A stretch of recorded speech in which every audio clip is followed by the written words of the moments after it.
Hi, welcome to Daily Dose of Anime Recaps. In this video, we'll be taking a look at the first 4 episodes of the series Monster Musume. Before we begin, be sure to subscribe and hit the bell icon so you don't miss the next episodes. The episode begins with a boy named Kimito Caruso turning off his alarm and trying to wake up. Suddenly, he is wrapped up by Mia, a lamia, half woman, half serpent, who's sleeping next to him. She strangles him to make herself warm. It is revealed that a law was passed 3 years ago, the Interspecies Exchange Bill. The law was passed so that humans could interact with semi-human species that the government had long kept hidden from the world. Since then, the semi-humans are pursuing cultural exchange and have assimilated into human culture without any major incidents. Later, while Kimito prepares breakfast, Ms. Smith, an Interspecies Exchange Coordinator, shows up. She's in charge of making sure the caretakers are doing their jobs as well as making sure that they are not doing intercourse. She explains that anyone who harms the semi-humans, who are there for the purpose of cultural exchange, will be punished severely by the law. Since Kimito is Mia's host and is ignorant of the law, Smith came to check on him. Turns out Smith left Mia at Kimito's place for only a few days. But now that Mia is enjoying her stay, Smith wants Kimito to study the law. Also, Smith warns Kimito not to have intercourse with Mia. Since the semi-human species are quite passionate, Smith wants Kimito to have control over his erotic desires. Damaging the purity of the interspecies representative at human hands will be a diplomatic issue. If he doesn't abide by the rules, he will be arrested and she will be deported back to her homeland. Meanwhile, Mia arrives and yells at Smith to stop threatening him. After Smith leaves, Mia mentions that she doesn't care about the prohibitory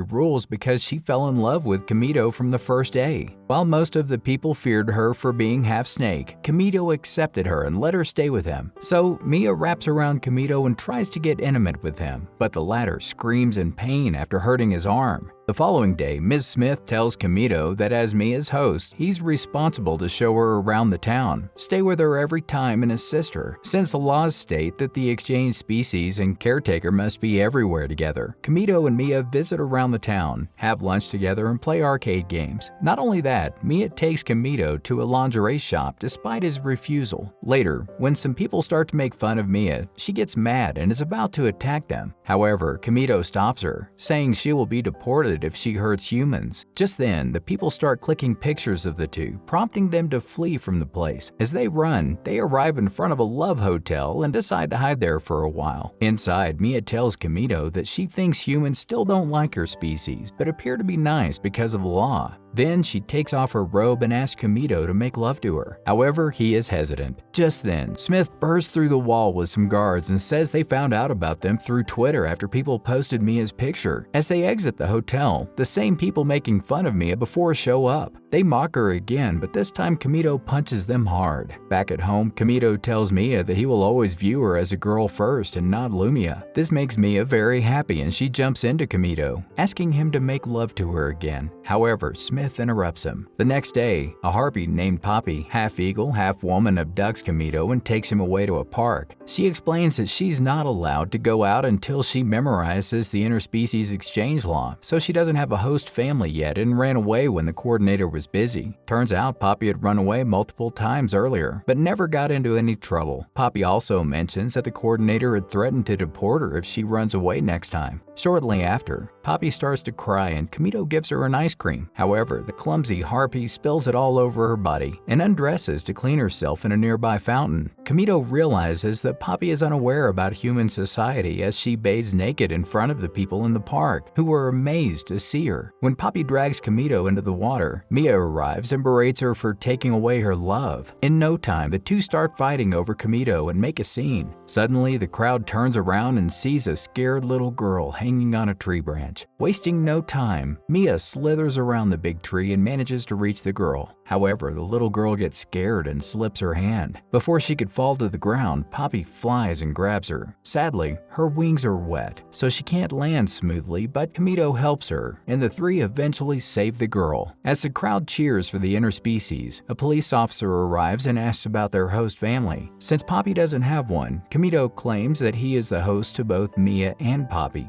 When the officer asks for the permit papers, Smith arrives and shows it. Back at Kamito's home, Smith reveals that she has already made Poppy's permit papers for Kamito because she knew he would be ready to host another interspecies. It makes Poppy very happy and she addresses Kamito as her master. Later, Poppy asks Kamito to help her bathe. However, Mia gets angry and pushes away Kamito as she steps in to help Poppy. That night, the two girls sleep together. Kamito is a bit relieved that he doesn't have to sleep with Mia anymore. The next morning, while returning home from the grocery store, Kamito is stopped by Centaurea, a member of the dignified centaur race. She asks if Kamito is destined to become her master. Surprised, Kamito calls Smith, who tells him that centaurs have a tradition of finding their own masters. Since Smith is off duty, she wants Kamito to take care of Centaurea for a day. Centaurea is half horse and half woman. Meanwhile, a thief snatches a purse and drives away on his bike. Centaurea pushes him along with Kamito. While chasing the thief, Kamito mistakenly opens Centaurea's shirt buttons. Embarrassed, she runs into a corner and decides to punish Kamito. Just then, the thief arrives with a sword to kill Centaurea. However, Kamito comes in between to protect her and ends up getting hurt. In the next scene, Kamito apologizes to Centaurea, who forgives him immediately and thanks him for saving her. Since she thinks she and Kamito are destined to be together, she acknowledges him as her master and swears her loyalty to him forever. Surprisingly, Kamito agrees to keep her. However, he must get ready to host 3 interspecies now onwards, who are obsessed with him and desperately want to be his sole companion. The next day, Kamito asks Centaurea to fill up a homestay application, while Mia teaches the interspecies exchange Iowa to Poppy. Afterwards, Mia and Centaurea get into an argument regarding Kamito. In the meantime, Kamito takes Poppy for a bath, where she tells him he's like a sibling to her. Since there are only female harpies, Poppy has no idea what brothers are like. Instead, she tries to get intimate with him. Just then, Centaurea arrives and stops her, before riding Kamito on her back. She takes him to a park to relax and explains to him that as a warrior from a dignified race, she'll always value her loyalty to her master and serve him as a knight.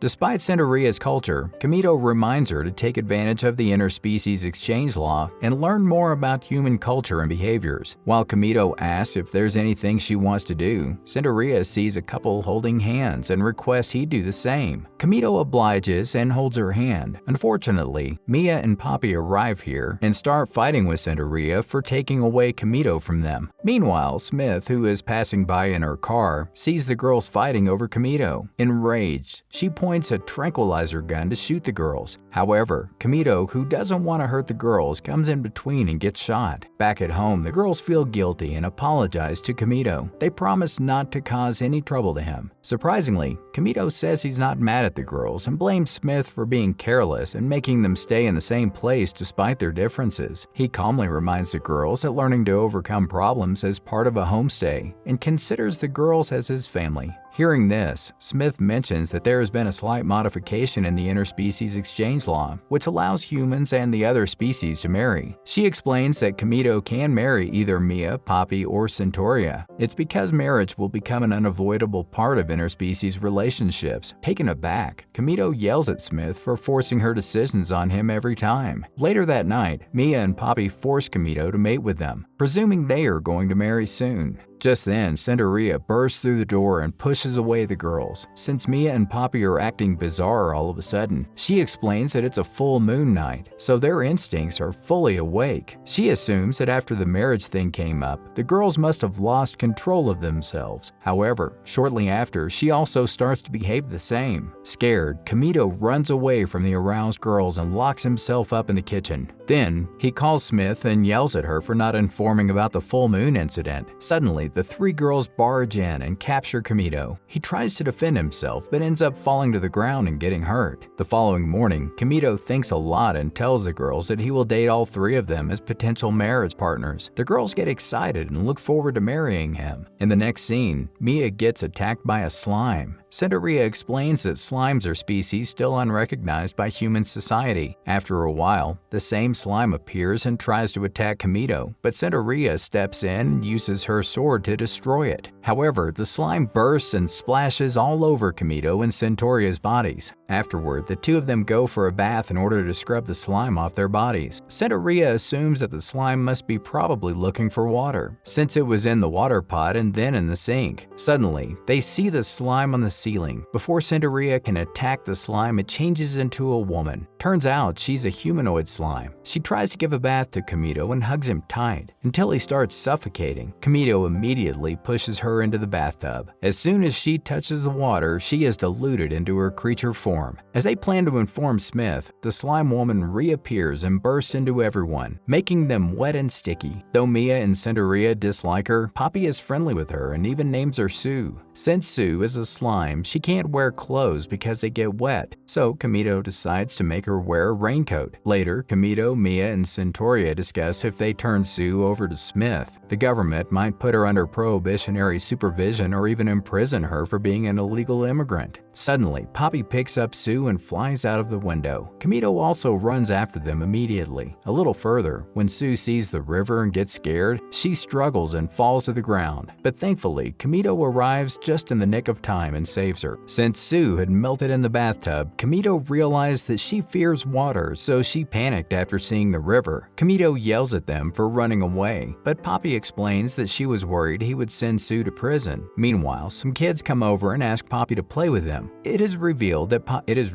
Poppy has been sneaking around to parks alone and playing with the kids every day. While Poppy plays with the kids, Sue absorbs water from the river through her tentacles. Turns out, she gets diluted when she's dipped into water, but when she absorbs it through her tentacles, she turns into a giant slime woman. When Kamito sees Sue playing with the kids along with Poppy, she realizes that Sue is just trying to have fun and isn't dangerous at all. A delinquent drives through the street and is about to run his car over a little girl. Thankfully, Sue steps in and saves the girl. It assures Kamito that Sue is very protective too. In the last scene, Kamito decides to keep Sue with him as well, as she has no place to go. Now, along with the 3 girls he already has, he also has to take care of the humanoid slime.